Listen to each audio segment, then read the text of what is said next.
Hello guys, hope you're all doing well. Welcome back to the Paul Show. My name is Paul and this is my show where I will be talking to you about John Cena's retirement tour. Like I said in the previous video, I have a whole concept of rebooking it or fancy booking it, whatever you want to call it. So without further ado, let's start with what went wrong with John Cena's retirement tour because, well, let's be honest, plenty of things went wrong. That's the truth.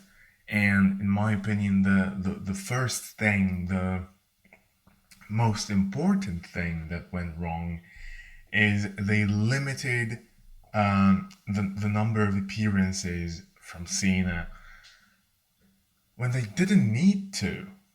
So, in an interview after his final match, Cena said that he gave WWE 220 appearances from himself.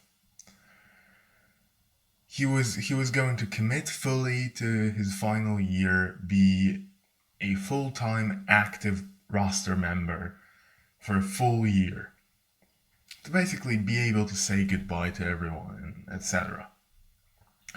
Instead of going with that, or, you know, going anywhere in the ballpark of 50, they went with 38, which is a bad start.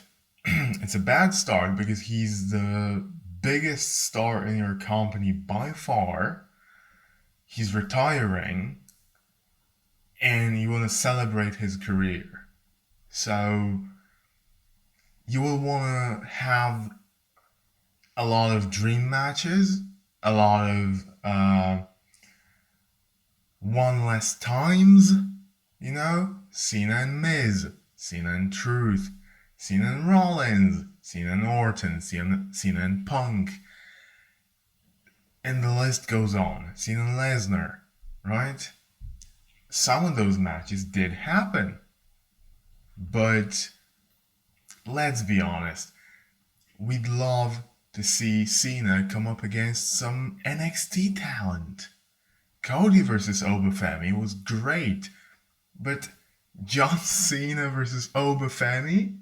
John Cena versus Javon Evans? John Cena versus Ethan Page?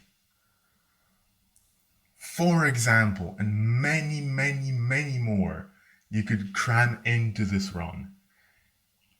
You could even have Cena appear on NXT.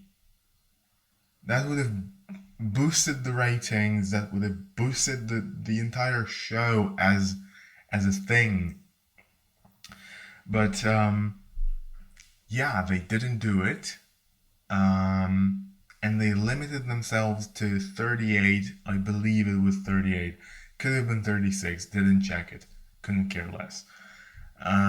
Appearances in an entire year, which, yeah.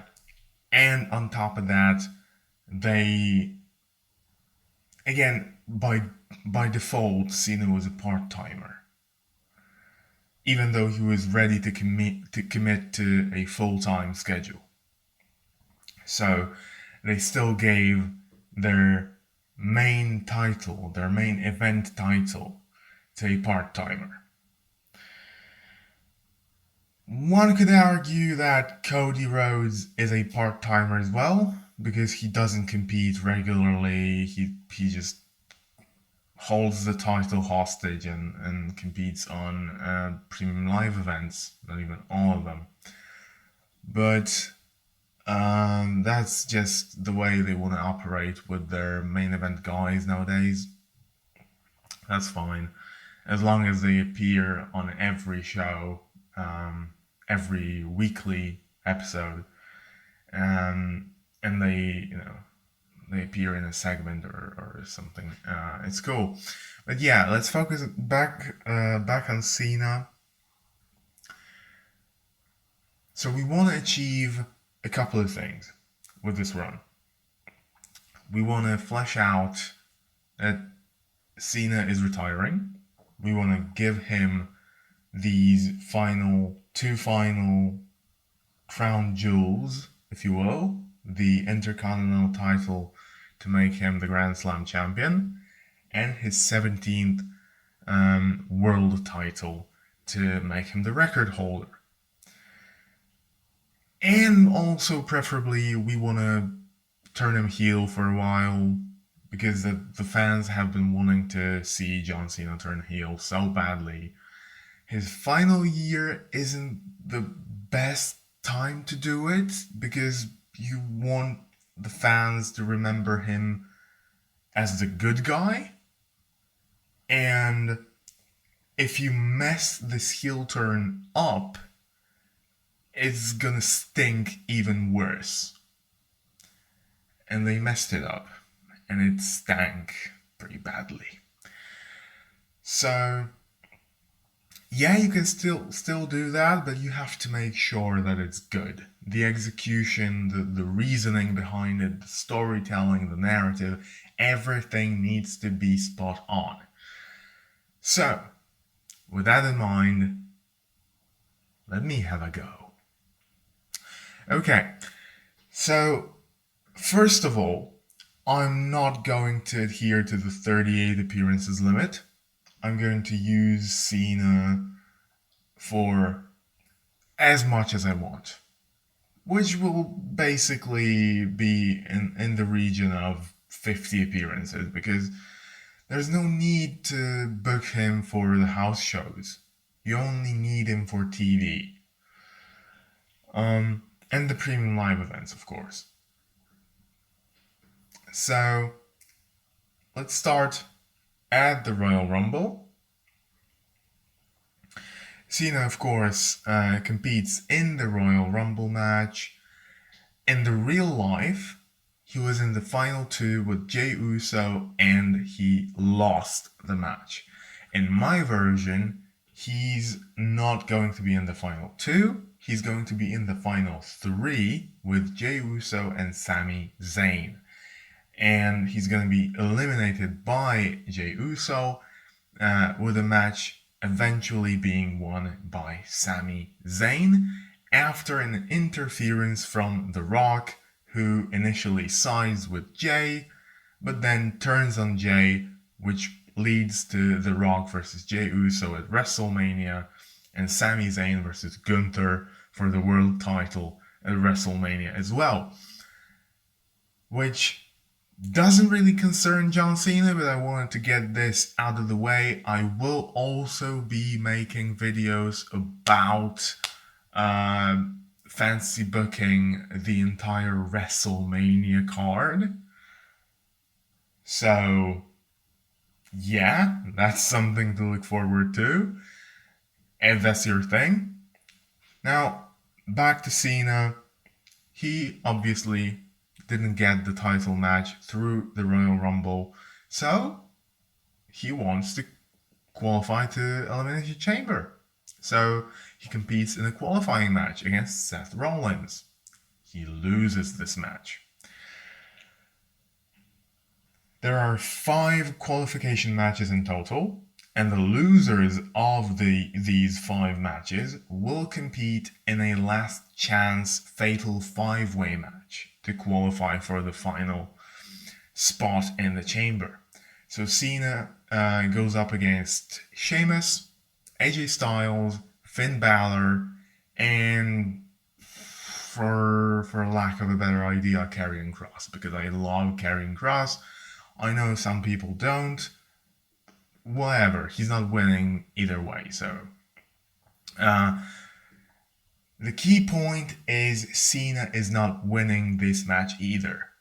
He loses it without getting pinned. Let's say AJ Styles wins. So Cena's not in the chamber match. The chamber match is won by Seth Rollins. So we have a WWE title match between Cody Rhodes and Seth Rollins in the main event of WrestleMania 41, a mirror to Cody's first match back in WWE when he was a surprise opponent for Seth at WrestleMania 37, I want to say. I don't doesn't I'm not good with memorizing these things. In other words, I don't remember how long ago Cody came back, but I think he competed 4 WrestleManias, so 37 would have been his first one back, I guess. But that's, again, doesn't matter. And Cody will retain the title. That's the important bit. What else will happen? So Cena didn't qualify for the world title match at Elimination Chamber, or by winning the Chamber match. He didn't even qualify to the Chamber match. So after Elimination Chamber, he comes out on Raw and he's all, well, guys, maybe I overestimated myself. Maybe I'm too old for this. Maybe I should just retire without this whole retirement tour thing. Because look at me.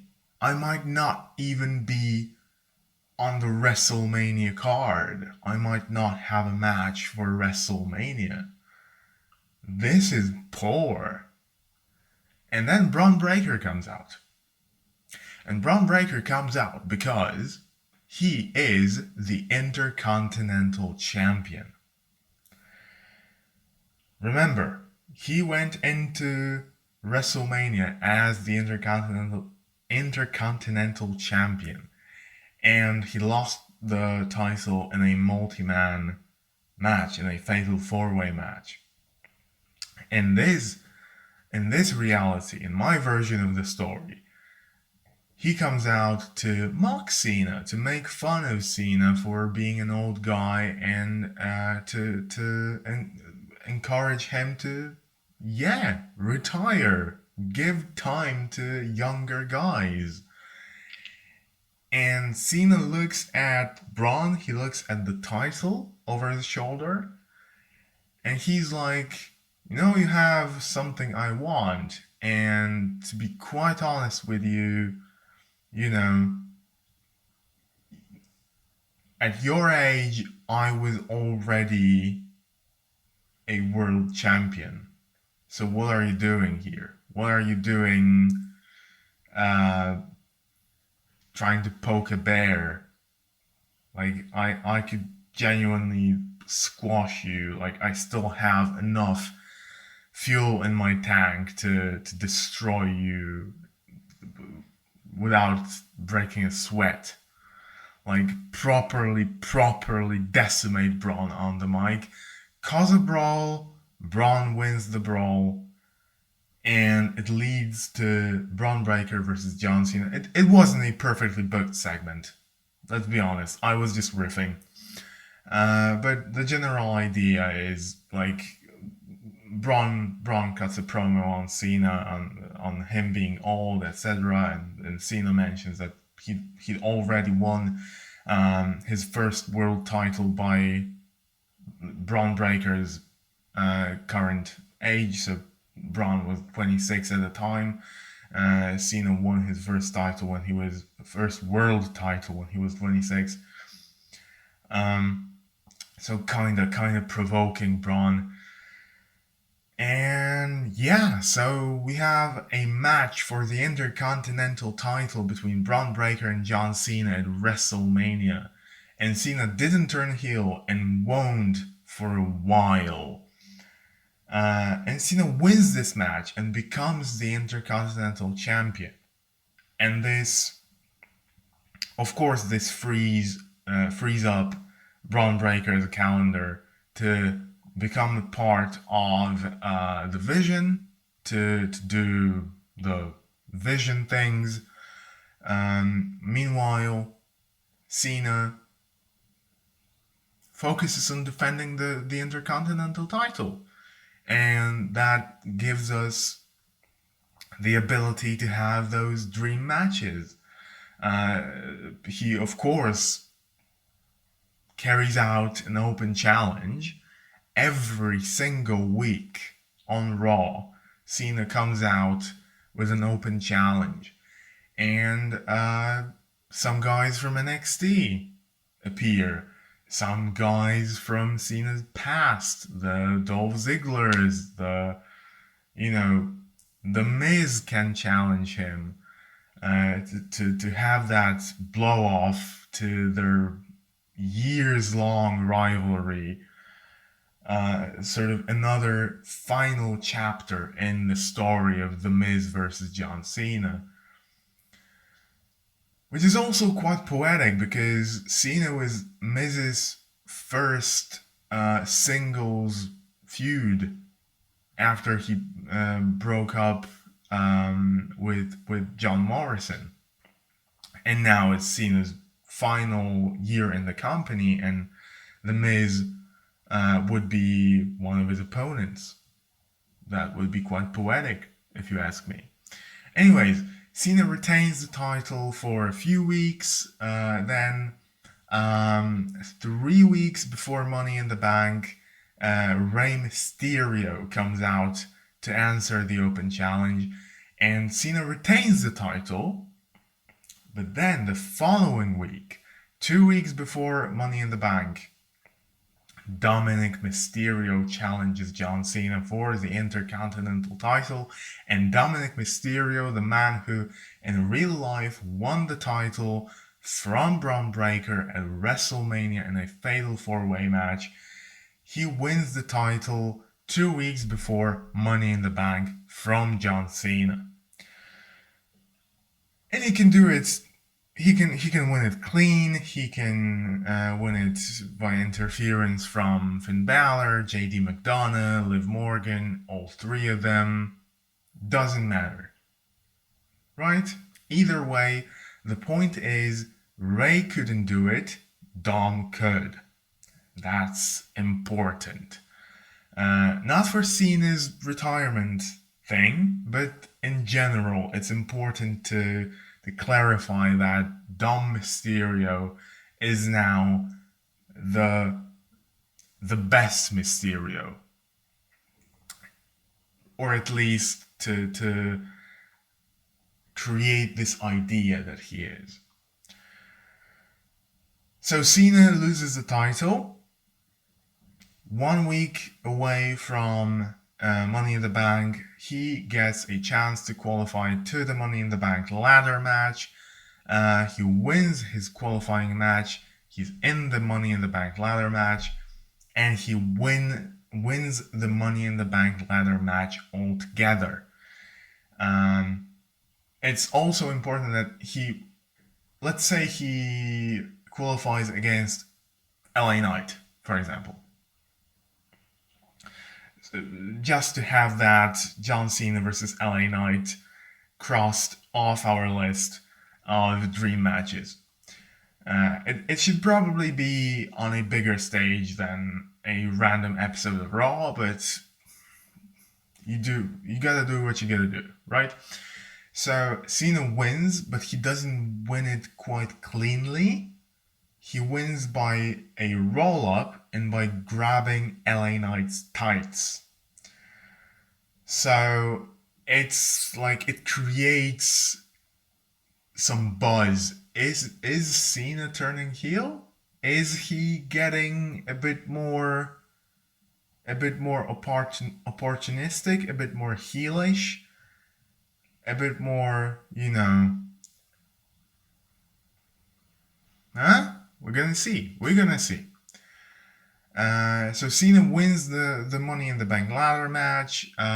Later the same night, Cody Rhodes retains the WWE title, and John Cena comes out, presumably to congratulate him. He carries his Money in the Bank briefcase, so probably he's gonna, announce when he's gonna cash it in, just like he did all those years ago when he won it the first time and announced when he was gonna cash it in against Punk.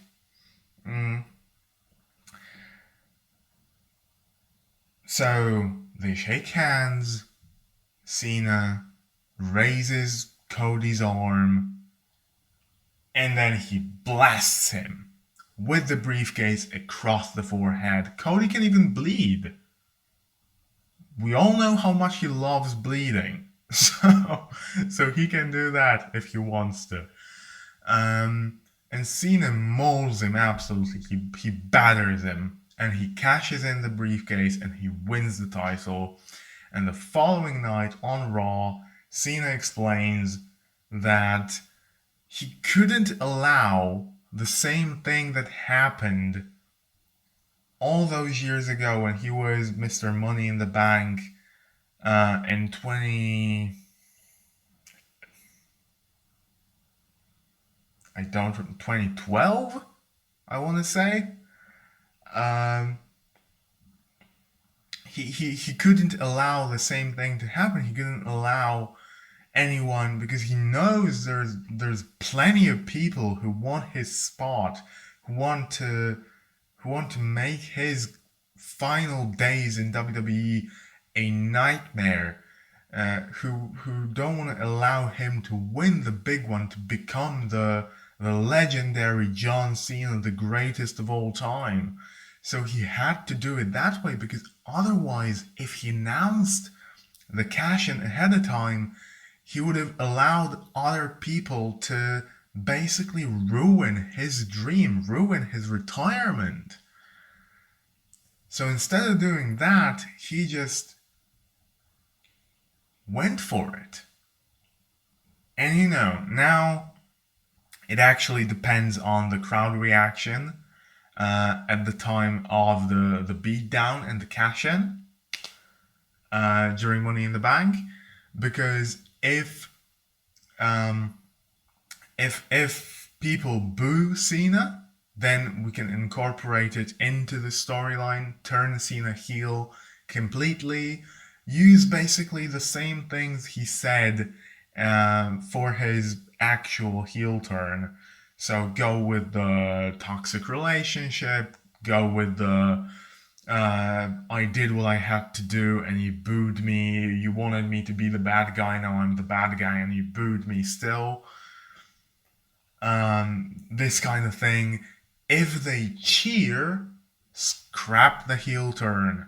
Make Cena just an opportunistic babyface. The guy who knows what needs to be done, but is still a good guy at heart. Uh, and he just extends an apology to Cody Rhodes for the beatdown, and he gives Cody a rematch, basically. Yeah, but I'm going to lean into the heel version of the story, because that's one of the things we wanted to do with John Cena. So let's say we turn him heel. So he's now a heel, he's a world champion, and he has the same idea basically that he proposed in his real life heel run. He wants to be the last true WWE champion. And when they did it in real life, it was kind of silly, because that would have meant that Cena would have had to carry the title for an entire year, which isn't a great idea. I'm sorry, but it's not a great idea by any means. Um, because like some of the best things you can do with John Cena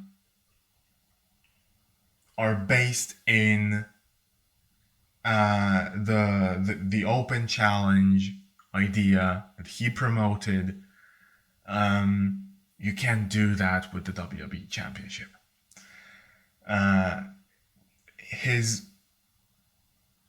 aura and his you want to promote younger talent. Younger talent won't challenge him for the WWE Championship, right? So you have to use as much of the time you have of John Cena still left in this retirement tour to cram in as many matches with the young guys, with his old enemies, as you need.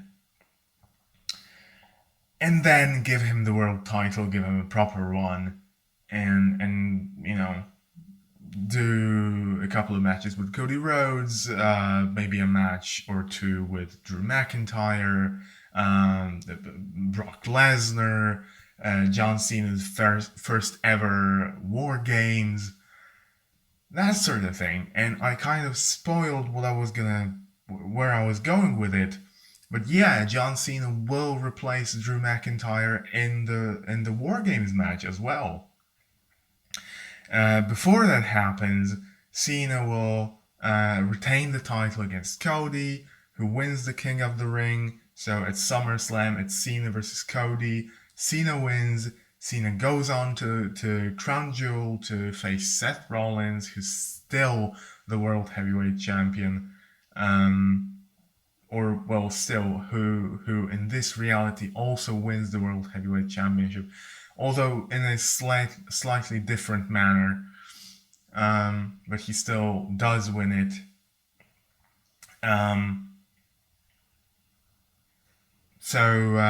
Yeah, Cena wins the Saudi Champion of Champions thing. Goes on to then replace Drew McIntyre in the, or no, it was WrestlePalooza first. So yeah, after the SummerSlam match with Cody, Brock Lesnar comes out. Cena escapes through the crowd, but Brock destroys Cody Rhodes. And that's to basically build a Saturday night's main event match between Cody Rhodes and Brock Lesnar for the number one contendership for Cena's title at WrestlePalooza. Brock wins in a squash match. That's crucial. He squashes Cody Rhodes. And then it's Brock versus Cena at WrestlePalooza. Cena wins by cheating or by a countout. Either or, doesn't make much of a difference. We cement his heel persona, his new attitude, that he's going to do whatever it takes to keep the title and to actually retire with the title like he promised. And then it's basically a straightforward way to his final match. We have the Survivor Series, of course. He replaces Drew as the fifth member of the Vision for one night only. A lot of tension because of Brock Lesnar, because of Braun Breaker, because of Seth Rollins.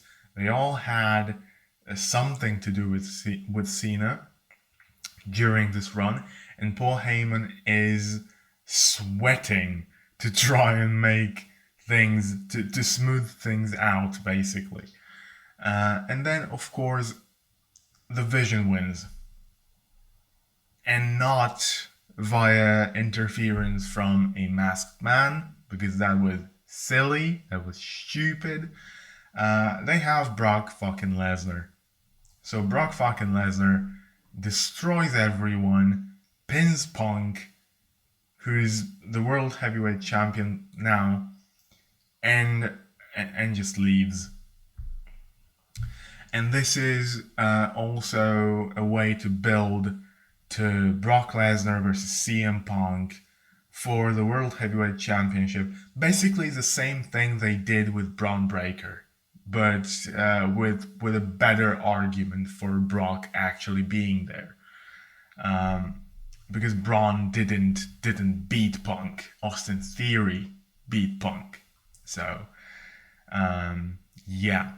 Anyways, as for John Cena, in the background we can have Cody battling things out with Drew McIntyre for the right to challenge John Cena. In the meantime, we have the tournament for the right to retire John Cena, to have John Cena's last match.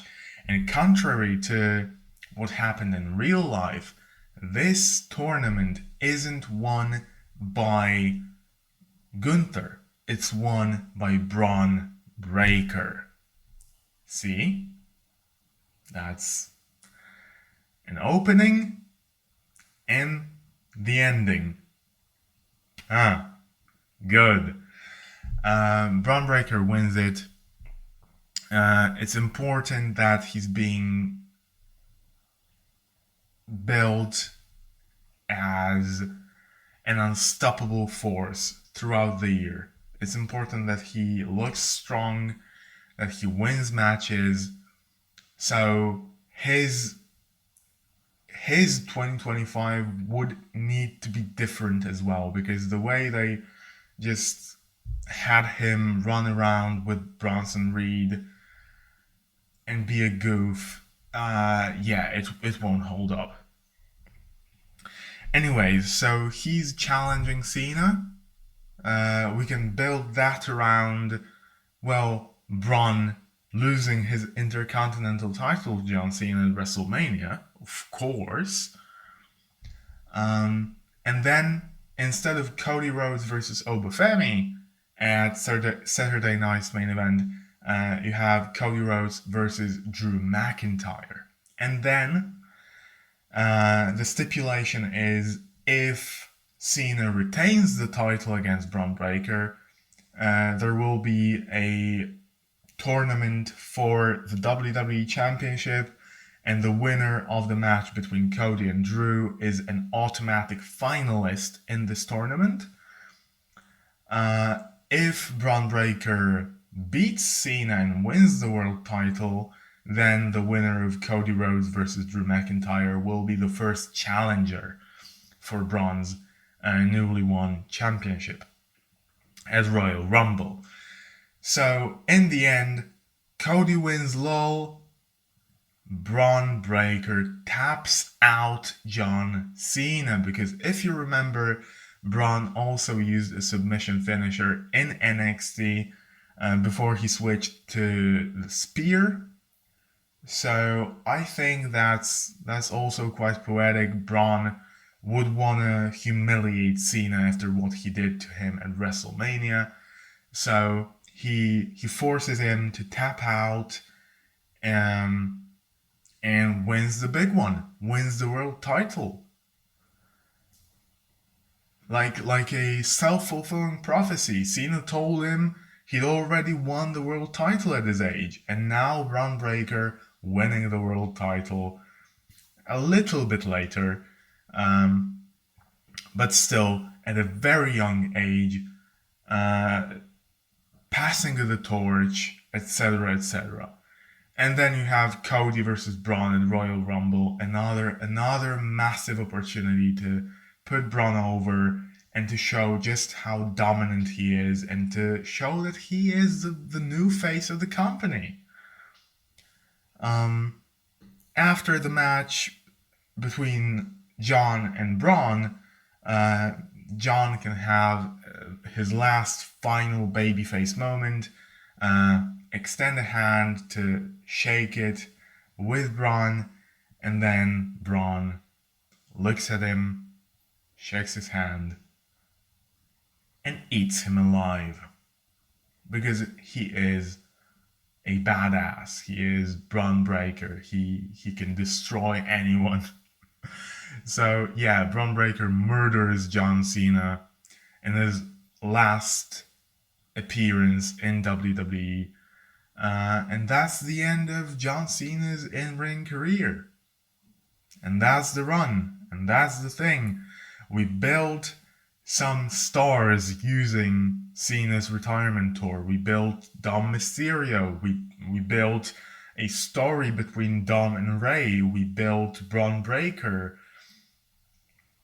We hopefully built Jey Uso by not having him win the Royal Rumble and instead have him face The Rock at WrestleMania. We hopefully had some major dream matches: John Cena versus Javon Evans, John Cena versus Obafemi, John Cena versus Ethan Page, the ones I mentioned before.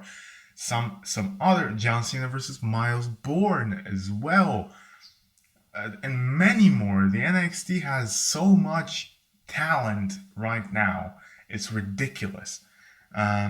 So yeah, that's how you do it. It's not that difficult. It's actually quite simple. Go from the babyface with the Intercontinental title to a desperate heel who needs to fulfill his ambition, who needs to grab that opportunity, and he knows it might slip. He might slip, or it might slip out if he's not ruthless. So he becomes ruthless and he becomes opportunistic. It's very easy. And I can't quite believe they messed it up. But yeah, so that's it. If you want to let me know if you like this idea, if you would have changed it in any way, just let me know in the comments section down below. Let me know if you want to hear me talk about anything else in particular, any other topics. As I said, I will be making a WrestleMania 41 fancy booking video as well.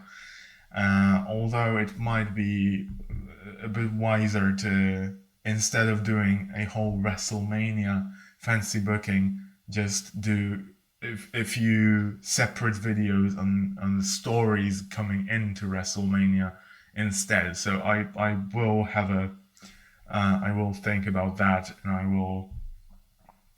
will be uploading the videos shortly. Yeah. Meanwhile, it's Christmas, so Merry Christmas or Happy Holiday to everyone.